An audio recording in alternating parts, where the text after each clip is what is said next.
बिस्मिल्लाहिर्रहमानिर्रहीम अस्सलाम वालेकुम काशकार भाइयों। आज की वीडियो में हम बात करेंगे तिल की मुख्तलिफ अक़साम के हवाले से और ख़ास तौर पर ज़मीन की मुताबिकत के हवाले से आपको कौन सी वैरायटी जो है काश्त करनी चाहिए ताकि आप तिल की फसल जो लगाने जा रहे हैं वो आपके लिए ज़्यादा से ज़्यादा फ़ायदेमंद हो, आपको ज़्यादा से ज़्यादा प्रॉफिट दे सके। अगर हम तिल की फसल की ओवरऑल बात करें तो ये कोई बहुत ज़्यादा काबिल एतमाद जो है वो फसल नहीं है। ख़ास तौर पर वो बेल्ट जो इस साल जो है खासतौर पर पिछले सीजन में जो अच्छे रेट से उनसे मुतासर होकर जो है वो लगाने जा रहे हैं, तो वहाँ पे उनको जो है वो बहुत एहतियात की ज़रूरत है। जो पहला स्टेप है वो हमारा वैरायटी सिलेक्शन के हवाले से है। उम्मीद है कि आज की वीडियो के बाद जो है वो आप बेहतर तौर पर डिसाइड कर सकेंगे कि आप अपने एरिया के मुताबिक जो है वो आपको कौन सी वैरायटी जो है वो बेहतरीन है, बेस्ट सूट करेगी। अगर देखा जाए तो तिल की जो है दो बुनियादी कैटेगरीज हैं, दो क्लासेस हैं। एक जिसमें सिंगल स्टिक है, यानी कि एक ही शाख है, उसके गिर्द जो है वो कैप्सूल कैप्सूल जो है वो स्ट्रक्चर है या वो फलियां हैं जिनमें जो है वो बीज बनता है।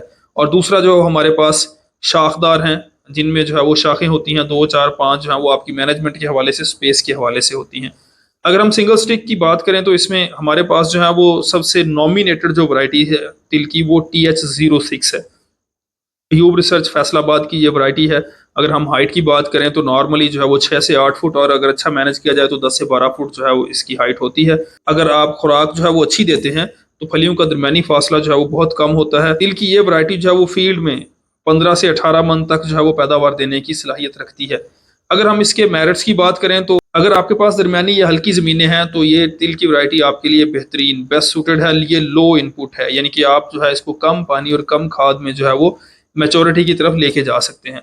दूसरे नंबर पर अगर आपके फील्ड में जड़ी बूटियों के मसाइल बहुत ज़्यादा हैं, जिसमें जो है ये मुख्तलिफ ग्रासेस हैं, स्वांकी है, मधाना है, इस तरह के मसाइल हैं, या आपके पास जो वो चिबड़ जो कि बड़ी ही एक सीरियस किस्म की जड़ी बूटी है ख़ासतौर पर तिल की फसल में, अगर आपके फील्ड में इसकी भी भरमार है तो उस सूरत में भी TH6 जो है वो बेहतरीन है। उसकी वजह यही है कि इसकी हाइट जो है वो अच्छी होती है। तो अगर आपने सीड रेट अच्छा डाला है, उगाव अच्छा हो जाता है, तो ये अपने नीचे जो जड़ी बूटियां हैं उनको दबा लेती है। उसके बाद जो है वो उनका ऊपर फसल से जो है वो ऊपर आना नियरली जो है वो इम्पॉसिबल होता है, तकरीबन नामुमकिन होता है। तो इस तरह से आप जड़ी बूटियों को जो है वो कंट्रोल कर सकते हैं। तिल की ये वैरायटी नॉर्मली जो है वो 100 से 110 दिन में जो है पक के तैयार हो जाती है। अगर हम इसके बिजाई के टाइम की बात करें तो 15 अप्रैल से मई के एंड तक जो है इसकी बिजाई का बेहतरीन वक्त है। इसके बाद अगर आप इसको लगाते हैं तो एक इंसेक्ट पेस्ट जिसमें मिरड बग खास तौर पर है, उसका हमला इस वैरायटी पे बहुत ज़्यादा होता है। तो जितना आप पछेता इसको करते जाएंगे उतने फिर इसकी कामयाबी के चांसेस जो हैं वो कम होते जाएंगे। अगर हम पैदावार की बात करें तो नॉर्मली फील्ड में अच्छी मैनेजमेंट के साथ इसकी जो पैदावार है वो 15 से 18 मन, हत्ता के कुछ मुकामात पर 20 मन तक भी ली जा चुकी है। हाँ, जो एवरेज अगर हम फार्मर की बात करें तो 8 से 10 मन जो है वो फी एकड़ ये पैदावारी पोटेंशियल रखती है। अगर हम इसके ड्रॉबैक्स की बात करें तो तिल की ये वैरायटी जो है वो कॉलर राट या चारकोल राट, यानी जो फंगस के मसाइल हैं, उसकी वजह से जल्दी मुतासर होती है। उसके साथ साथ जो है मिरड बग का अटैक जो है इस पे ज़्यादा होता है। कटाई के बाद जो है सीसम सीड बग, वो भी जो है वो निस्बतन इस पे जो है ज़्यादा अटैक करता है। तो अगर TH6 आप लगाना चाह रहे हैं तो आपने इन सब फैक्टर्स को मद्देनज़र रखना है। जो मुरझाओं के मसाइल हैं और खेड़े के मसाइल हैं, या चारकोल राट या स्टेम राट या रूट राट के इश्यूज हैं फंगस के, वो खास तौर पर जहाँ पे भारी ज़मीनें हैं वहाँ पे इस वैरायटी में बहुत ज़्यादा आता है। अगर आप भारी ज़मीनों के काश्तकार हैं तो TH6 जो है वो आपके लिए एक अच्छा इंतखाब जो है वो साबित नहीं होगी। दूसरे नंबर पे अगर हम बात करें सिंगल स्टिक में तो तिली की वैरायटी जो है वो अनमोल, ये भी अयूब रिसर्च फैसलाबाद की वैरायटी है जो रिसेंटली जो है डेवलप हुई है, लेकिन इसका सीड जो है वो आम मार्केट में दस्तियाब नहीं है। इसकी जो नुमाया करैक्टर की बात करें तो सिंगल स्टिक, उसके साथ जो है इसका जो कैप्सूल है जिसमें दाने होते हैं, हमारे पास जितनी भी तिल की अकसाम है उनके 4 चैम्बर्स होते हैं, लेकिन यहाँ पे इसमें जो है वो 6 चैम्बर्स होते हैं, जो इसकी एक बड़ी यूनिक किस्म का करैक्टर है, यूनिक जो है वो आइडेंटिफिकेशन है। सीड इसका मार्केट में जो है वो रेयर है, बल्कि ना होने के बराबर है। शायद अगले साल जो सीड कंपनी आपको प्रोवाइड करेंगी।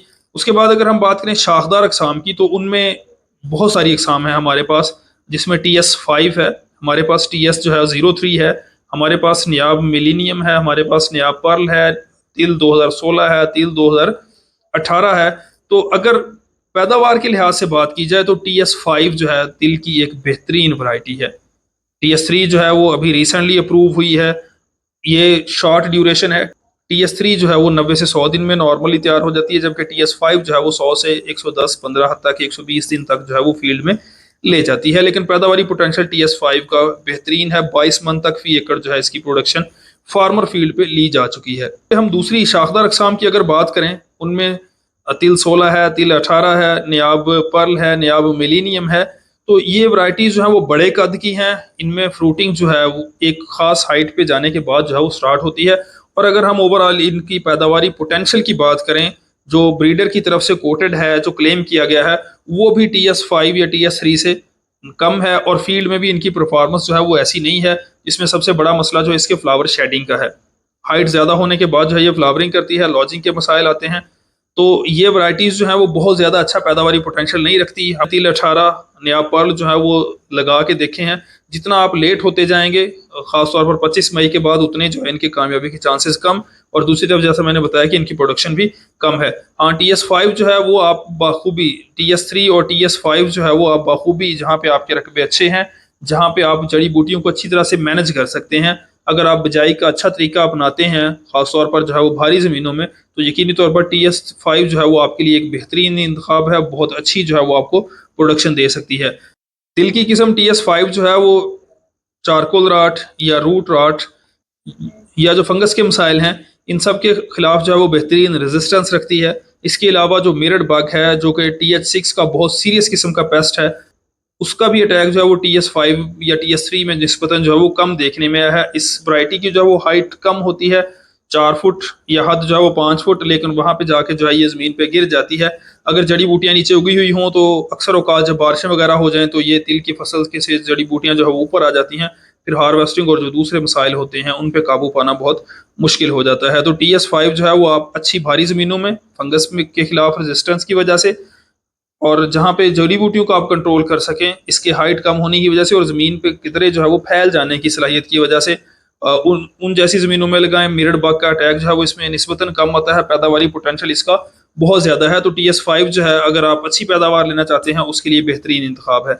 अब तिल की फसल से अच्छी पैदावार लेने के लिए आपका बिजाई का कौन सा तरीका होना चाहिए मुख्तलिफ ज़मीनों के लिए, इसके लिए हम अगली वीडियो अपलोड करेंगे। खूबसो आज की वीडियो जो है वो आपकी ज़मीन की मुताबिकत के हवाले से वैरायटी सिलेक्शन में ख़ास तौर पर जो है वो आपके लिए हेल्पफुल होगी। अगर आपका कोई क्वेश्चन हो, आप कमेंट बॉक्स में डायरेक्ट व्हाट्सएप के थ्रू या इस वीडियो की डिस्क्रिप्शन में हमारे व्हाट्सएप ग्रुप का लिंक है, आप हमें व्हाट्सएप ग्रुप में ज्वाइन कर सकते हैं।